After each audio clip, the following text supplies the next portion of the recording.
咱讲话原神里身体有点毛病的，是不是都得咳嗽2下呀？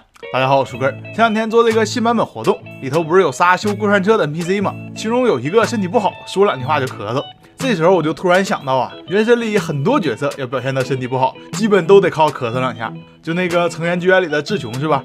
进深渊底下就一顿咳嗽，完了问就是没事，结果到现在人都不知道哪儿去了。还有就白竹，用他的时候没事就咳嗽2下，我甚至不敢用他跑图爬山，真就生怕哪天他传死在我队友里。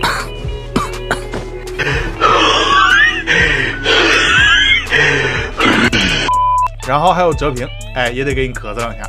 我记得之前活动里寄生召唤的作者好像也是卧病在床一直咳嗽来的。我印象中啊，唯一没咳嗽过的好像就是迪娜泽代了，但也不是说他没咳过，只能说我没找到罢了。咱这也不知道为啥，他们毛病都不一样，但是症状倒挺一致的。